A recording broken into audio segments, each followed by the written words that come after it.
Hi everyone and welcome again. I know that you know the story and what it means, so I'll explain it quickly and then give you my opinion on it.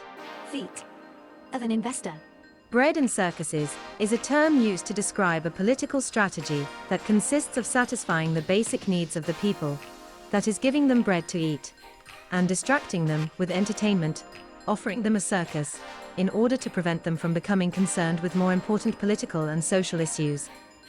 The phrase comes from ancient Rome. During that time, bread was distributed free of charge to the poorest citizens to avoid riots.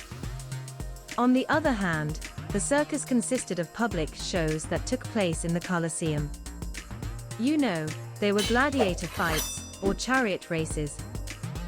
The bread and circuses strategy has been used by many governments throughout history, albeit under different forms and names. Some critics argue that this strategy may be detrimental to society in the long run. By focusing on meeting the basic needs of the population and distracting them with entertainment, you run the risk of creating a complacent and conformist society that does not question government decisions. Do you find this reflection interesting? I'll tell you what I think. I obviously agree with these critics. When the majority of the population is happy, they are asleep and society does not advance. Those in power use citizens to get them to keep working for them without thinking. This only benefits those in power and harms the population. Managing the citizens, the masses, is very easy. You just have to give them bread and circuses. Today the circus can be football matches, movies on Netflix, boxing, TikTok videos, or any entertainment you can think of. Bread is simply maintaining a precarious job to be able to buy food that is not excessively expensive. And where does the problem come from, in my opinion? People don't think.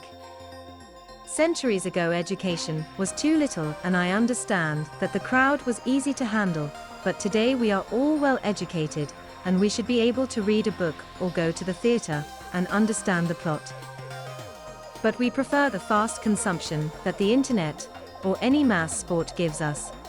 We do not teach, we deceive. That's what a university professor from my country says. What he means is that in recent years teachers have to lower the level of what they teach in class, because their students are less and less prepared. The problem comes from primary education. The only way to progress and not close the schools is to adapt to their poverty, lowering the level. If we lower the level of the average, intelligent people are harmed. And therefore society in general loses out. Someone is interested in society being this ignorant and happy, so that the masses can believe anything they read on Twitter. We go back in time.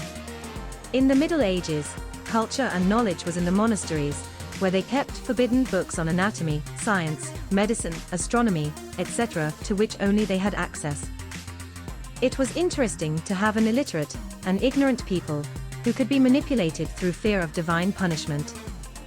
If you are the one in power, you control the consciences of the people, and thus you control the world. Later came the Renaissance with its explosion of curiosity, knowledge, science, etc. But the powerful saw that this did not interest them. They lost power. Now an ignorant and uneducated people are interested again, who can continue to be manipulated. And curiously, in times when knowledge is within reach, thanks to the internet, we are more uneducated. Bread and circus. Put gladiators in the circus or soccer players and actors, and you will have the people in awe. The solution is in you. If you change, the world changes. And if you don't want to change, don't worry, we will continue to deceive you, making you believe that you are doing very well. We don't learn. And I want you to be a community that thinks and does not allow itself to be manipulated. That's why my videos are changing. So that you also change. Kisses.